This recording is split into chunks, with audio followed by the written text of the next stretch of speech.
आज बहराइच अपने गौरव के साथ आगे बढ़ रहा है। आज बहराइच में महाराजा सुहेलदेव के नाम पर मेडिकल कॉलेज है,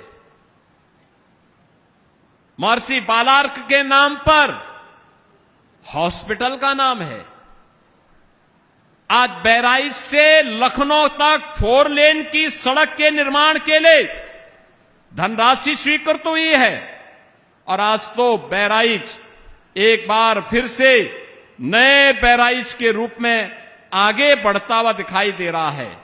102 किलोमीटर की बाराबंकी बहराइच एक्सेस कंट्रोल 4 लेन कॉरिडोर के निर्माण के लिए यानी सड़क निर्माण के लिए 7,000 करोड़ रुपए मोदी जी ने स्वीकृत किए हैं। 7,000 करोड़। बहनों और भाइयों, इसके साथ ही 115 करोड़ रुपए की घाघरा सरयू पर बाढ़ बचाव की 22 परियोजनाओं को हम लोगों ने यहां के लिए स्वीकृत किया है।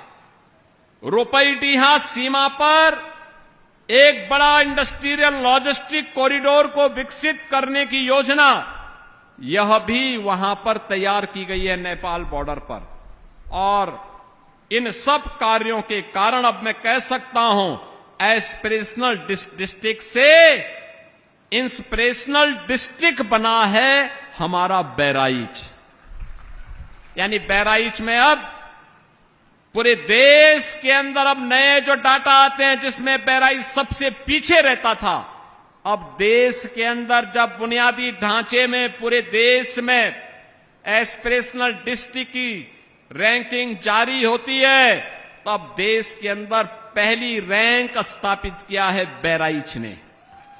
कृषि में दूसरी रैंक आई है बहराइच की और शिक्षा में बहराइच की आई है 4थी रैंक। ये है अब बहराइच की नई पहचान। बहनों और भाइयों, बहराइच की इस उपलब्धि के लिए नीति आयोग ने 21 करोड़ रुपए भी बहराइच जनपद को अलग से दिए हैं।